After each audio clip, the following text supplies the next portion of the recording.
দীর্ঘ সময় পরে মানে গত ডাকসু থেকে এই ডাকসুতে অলমোস্ট 6 বছর পরে আমরা নতুন করে ডাকসু পাচ্ছি। ডাকসু না হওয়ার যে একটা অচলায়তন ছিল সেটা অনেকটা কেটে গেছে। আমরা ইতিমধ্যে তফসিল ঘোষণা হয়ে গেছে, আজকে থেকে মনোনয়ন ফর্ম বিক্রি শুরু হয়েছে। বিশ্ববিদ্যালয়ের শিক্ষার্থীদের মাঝে অনেক উচ্ছ্বাস, এই ডাকসু ঘিরে অনেক আবেগ। বিশ্ববিদ্যালয়ে যে ক্রিয়াশীল ছাত্র সংগঠনগুলো রয়েছে এদের নানাবিধ কার্যক্রমের মধ্যে দিয়েই এবং আজকে তফসিলের আমার নির্বাচনের মনোনয়নপত্র কেনা এবং জমাদানের মধ্য দিয়ে ডাকসুর আনুষ্ঠানিক আমেজ ক্যাম্পাসে ছড়িয়ে পড়ছে। সাধারণ শিক্ষার্থীরাও এই আমেজকে উপভোগ করতেছে। রাজনৈতিক যারা নেতৃবৃন্দ রয়েছেন, বিভিন্ন সংগঠনগুলো রয়েছেন, তারা তাদের মতো করে কার্যক্রম চালাচ্ছেন। নির্বাচনী আসলে এক দল আর এক দলের বিপক্ষে কথা বলা, এক দল আর এক দলকে পক করা এবং বিভিন্ন একে অপরের অপোনেন্ট যে ভাব, এইভাবেই তো নির্বাচনের সৌন্দর্য ফুটে ওঠে। সো আমরা দেখতেছি ক্যাম্পাসেও এই নির্বাচনী আমেজটা রয়েছে, এই সৌন্দর্যটা রয়েছে। এখন পর্যন্ত কোনো প্রকার একক আধিপত্য, কারো উপরে জোর জবস্তি এরকম কোনো আমরা সাধারণ শিক্ষার্থী হিসেবে এরকম এখনও দেখতে পাইনি। আমরা দেখতে পাচ্ছি যে ক্যাম্পাসে একেবারে সুষ্ঠু, স্বাভাবিক এবং আমেজপূর্ণ শিক্ষার্থীরাও নির্বাচনকে গ্রহণ করতেছে। প্রশাসনও তাদের সর্বোচ্চ দিয়ে নির্বাচনটাকে সুন্দর করার জন্য চেষ্টা করতেছে। এরপরেও ক্যাম্পাসে ডাকসু উপলক্ষে দেশের সকল মানুষের একটা চোখ এই ডাকসুর উপরে থাকে। সো এই জায়গাতে অনেকেই তো চায় যে মানে যারা কুচক্রী মহল রয়েছে তারা নানাভাবে এটাকে বিশৃঙ্খলায় আনতে চায়।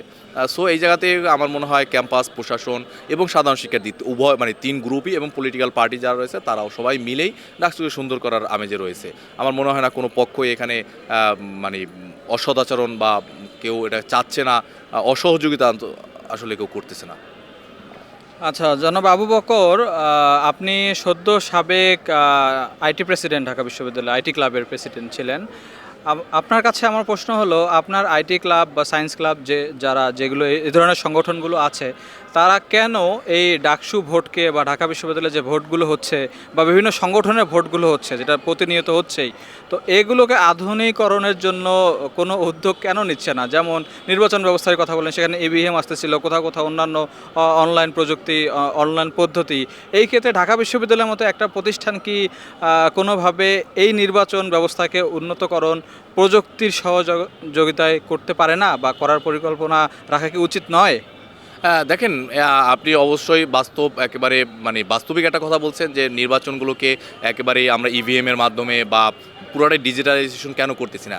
কিন্তু আসলে আমাদের কিছু সীমাবদ্ধতা রয়েছে বিশ্ববিদ্যালয়ের প্রশাসনের বা বিশ্ববিদ্যালয় কর্তৃপক্ষ। কিন্তু আমরা কিন্তু এখনও আমাদের ভর্তি থেকে শুরু করে রেজাল্ট পাবলিকেশন বা অন্যান্য বিষয়গুলো কিন্তু আমরা এখনও ডিজিটাল করতে পারিনি। আমাদের রেজিস্টার বিলিংয়ের যে দৌরত্ব রয়েছে সেগুলো রয়েছে, আমাদের অন্যান্য সীমাবদ্ধতাগুলো রয়েছে। আমরা কিন্তু প্রত্যেকটা কার্যক্রম যখন ডিজিটালাইজেশন করতে পারতাম তখন আমরা নির্বাচনকে ইভিএম বা অন্য ডিজিটাল মাধ্যমে ভোট নেওয়ার এই সিস্টেমটা চালুর আবেদন করতে পারতাম।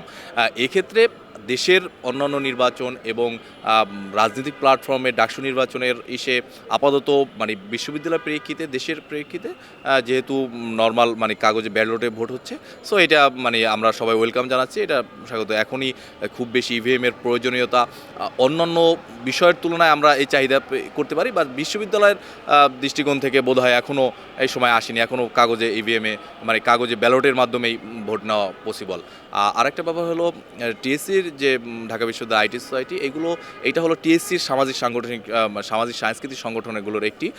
এইগুলো হলো শিক্ষার্থীদের বিভিন্ন এই সংগঠনগুলো তাদের নিজস্ব কায়দায় শিক্ষার্থীদের বিভিন্নভাবে স্কিল ডেভেলপে সাহায্য করে। যে সংগঠনগুলো রয়েছে তারা তাদের মতো করে কার্যক্রম, কিন্তু ওভারঅল বিশ্ববিদ্যালয়ের সকল শিক্ষার্থীকে নিয়ে রাজনৈতিক প্ল্যাটফর্ম বা তাদের অধিকার আদায়ের প্ল্যাটফর্ম কিন্তু টিএসসির প্ল্যাটফর্মগুলো না। এরা আপনাকে স্কিল শিক্ষা দেয়, কিন্তু অধিকার আদায়ের ব্যাপারে কিন্তু এরা সোচ্চার হয় না, বা বিশেষ ক্লান্তিকালে বা বিশেষ সময়ে তারা সোচ্চার হয়। বাট ওভারঅল সব সময়ের জন্য কিন্তু আমাদের ডাকসুর প্রয়োজন রয়েছে। এই জন্য ডাকসু আর টিএসসির ক্লাবগুলো আসলে দুইটা ভিন্ন রাস্তা বা ভিন্ন পথমত, আপনি যেটাই বলেন। এই জন্য আমাদের ডাকসুর প্রয়োজনীয়তা কখনোই টিএসসির ক্লাবগুলো পূরণ করতে আসলে পারবে না। ধন্যবাদ আবু বকর সিদ্দিক আমাদেরকে সময় দেওয়ার জন্য। ডাকসু 2025 ভোটের সর্বশেষ তথ্য জানতে আমাদের সাথেই থাকুন। রায়হান আহমেদ, সময়ের সাতক্ষণ, ঢাকা।